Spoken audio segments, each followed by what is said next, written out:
ఎలా ఉంటది ఏంటంటే అక్టోబర్ 1 వరకు ఆగాల్సిందే. ఇప్పుడు 7-8 రాష్ట్రాల్లో ఉన్న పాలసీని చూస్తున్నారు, అబ్జర్వ్ చేస్తున్నారు. దాన్ని బట్టి పాలసీ మేకింగ్ ఉంటది. మనకు అనుకూలంగా మన సమకాలీన పరిస్థితులు, మన రాజకీయ పరిస్థితులు, ప్రజల ఆరోగ్యాల దృష్ట్యా ఎలాంటి విషయాలు తీసుకుంటారు అనే దాని మీదే రేపు పాలసీ ఉంటది తప్పితే ఏదో ఏదో విడిగా ఆదాయం రావాలి కదా, ఏదో పచ్చి మందు స్పిరిట్ కలిపి అమ్మేసి ప్రజల ప్రాణాలని అడ్డంగా అల్లాడి చేద్దాం అంటే కుదరదు.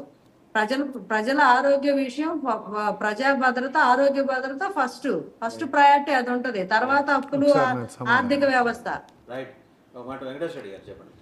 ఇప్పుడు నేనేమంటానంటే ఎవరైనా అబద్ధం ఆడినా, ఎవరైనా మోసం చేసినా, సామాన్యులు ఎవరైనా మోసం చేసి అబద్ధం ఆడితే ప్రభుత్వానికి చెప్పుకుంటారు, ప్రభుత్వం చర్యలు తీసుకుంటుంది.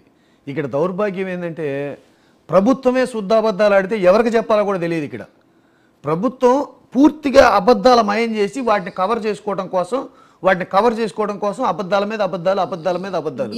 దయచేసి మాట్లాడేటప్పుడు ప్రభుత్వం అబద్ధాలు, ప్రభుత్వం మోసం, ఇదే 24 గంటలు మీరు డిబేట్లు ఇది తప్పితే ఏది మాట్లాడరు. మద్యం పాలసీలో జగన్ అబద్ధం అంటే ఏంటంటే మద్యపాన నిషేధం చేస్తా అని చెప్పి మద్యాన్ని విచ్చలవిడిగా అమ్మటం అబద్ధం. అంతేకాని ప్రజలకు అనువైన మద్యం చేస్తాము, వాళ్ళకి తక్కువ రేట్లో మద్యం ఇస్తాము అంటే అది కుదిరిద్ది. ఇప్పుడు పద్దాక లెగిస్తే ఇంక శుద్ధపూసి మాటలే, ఇంకేమి ఉండదు. మనం చేసినవి కూడా చెప్పండి మన గవర్నమెంట్ లో జరిగింది. పులుగడిగిన ముత్యాలకి మనకి పొదవలేదు. మనం అక్రాస్ ద ఆంధ్రప్రదేశ్ మీరు ఏ రెండో ఇంటి తలుపు తట్టినా అందులో శుద్ధపూసలు ఉంటాయి, పులుగడిగిన ముత్యాలు ఉంటాయి. మనం ఎందుకు వాటిని తక్కువ మాట్లాడుతున్నాం వాటి గురించి? వెంకటేశ్వరుడిగా చెప్పండి. ఇప్పుడు ప్రభుత్వం బాధ్యత వహించి ప్రతిపక్షాలు వేసే ప్రశ్నలకు కావచ్చు, ప్రజలు వేసే ప్రశ్నలకు కావచ్చు, విపక్షాలు వేసే ప్రశ్నలకు కావచ్చు, బాధ్యతగా సమాధానం చెప్తూ పరిపాలన కొనసాగిస్తూ ఓర్పుగా ఓపికగా అన్ని సమస్యలను ప్రజలను తీర్చడం కోసం ప్రజలు ప్రభుత్వానికి అధికారాలు ఇస్తారు.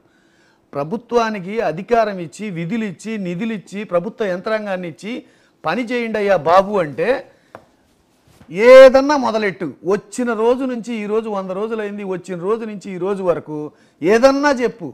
గత ప్రభుత్వంలో జగన్ చేశాడు, గత 5 సంవత్సరాలు మీకు ఎందుకు వర్తించలేదు? నేను అదే చెప్పబోతాను. ఇప్పుడు గత ప్రభుత్వం ఏం చేసింది, గత ప్రభుత్వం ఏం చేసింది, గత ప్రభుత్వం ఏం చేసింది, మీరేం చేశారో చెప్పండి అయ్యా, మీరు ఏం చేస్తున్నారో చెప్పండి అయ్యా. ఒకే రాష్ట్రంలో ఒకేసారి 2 రాష్ట్రాలకి వరదలు వస్తే పక్క రాష్ట్రం సహాయక చర్యల కింద జరిగిపోయిన ప్రతి కుటుంబాన్ని తల్లి మాట్లాడి తల్లి ఎందుకు ఊరగా రొల్లుతుంటావు? సందర్భం లేకుండా తల్లి సందర్భం లేకుండా ఎందుకు రొల్లడం? మీ టైం వచ్చినప్పుడు మీరు మాట్లాడదు, కానీ మీ టైం వచ్చినప్పుడు మీరు మాట్లాడదు. ఊరికే రొల్లుతో కూర్చుంటే ఉపయోగం ఏముంది? ఈ వరదలు వచ్చినాయి సార్, 2 రాష్ట్రాలకి ఒకేసారి వచ్చినాయి. వర్షపాతం ఎక్కువ ఖమ్మం జిల్లాలో నమోదైన వరద నష్టం మాత్రం ఆంధ్రప్రదేశ్లో కృష్ణా జిల్లాలో విజయవాడ ప్రాంతానికి ఎక్కువ వచ్చింది. ప్రాణ నష్టం కూడా మా ప్రాంతానికే ఎక్కువ జరిగింది. పక్క రాష్ట్రం వాళ్ళు ఇమీడియట్లీగా నష్టపోయిన ప్రతి కుటుంబానికి 16,500 రూపాయలు ప్రకటించారు, ఇచ్చేశారు. అట్లానే ప్రాణ నష్టం కింద 5 లక్షల ఎక్స్గ్రేషియా ప్రకటించారు. అట్లానే ప్రతి గూడు పోయిన వాళ్ళకి ఇందిరమ్మ ఇల్లు ఇస్తామన్నారు. పక్క రాష్ట్రంలో జరిగింది. ఒకే రోజుగా జరిగింది. మన ప్రభుత్వం అసలు చంద్రబాబు నాయుడు గారు 24 గంటలు అహర్నిశలు కష్టపడి ఇది చేశారు, అది చేశారు. ఇంకా పులిహోర పొట్లాలు ఇచ్చే దగ్గరే ఉన్నాం మనం. మన ప్రభుత్వం తరపున బాధితులకి మనం ఏమి ఇచ్చాం, ఏం ప్రకటించాం, ఏం అందించాం? రైట్ రావు గారు మీరు చెప్పండి, ఏమి ఇచ్చామంటే పక్క రాష్ట్రంలో వాళ్ళు డబ్బులు ఇచ్చారు, ఇందిరమ్మ ఇల్లు ఇచ్చారు, ఓవర్ నైట్లో ఇందిరమ్మ ఇల్లు కట్టేశారు, ఇందిరమ్మ ఇల్లు గృహప్రవేశం కూడా చేయించారు. ఏదో అవస్థ వాళ్ళు ఇప్పుడు ఏం చేశారని మాట్లాడుతున్నారు కదా. ప్రభుత్వం ఏమేం చేయాలనే సూచనలు ఇచ్చారు కదా. గత 5 సంవత్సరాలు అది వర్తించదు కదా వాళ్ళకు. 5 సంవత్సరాలు ఏం చేశారు? 5 సంవత్సరాలు నెట్ ప్లేస్ పరదాల నుంచి ఆ తాడేపల్లి కొంప నుంచి బయటికే రాలేదు. దేశంలో ప్రాణాలు పోతున్నాయి అంటే గత ప్రభుత్వం ఏం చేసింది? ఏ పార్టీ ప్రాణాలు పోతున్నాయి, మునిగిపోతున్నాయంటే గత ప్రభుత్వం ఏం చేసింది? ఇక వరదలు వచ్చినాయి అంటే గత ప్రభుత్వం ఏం చేసింది? చేశారు. పరిపాలన గురించి మీరా మాకు చెప్పేది? ఎలా పరిపాలించాలి, ప్రజలను ఏ విధంగా చూడాలి మీరా మాకు చెప్పేది? దయ్యాలు వేదాలు వరించినట్టుంది. మీరు ఏం చేశారు 5 సంవత్సరాలు?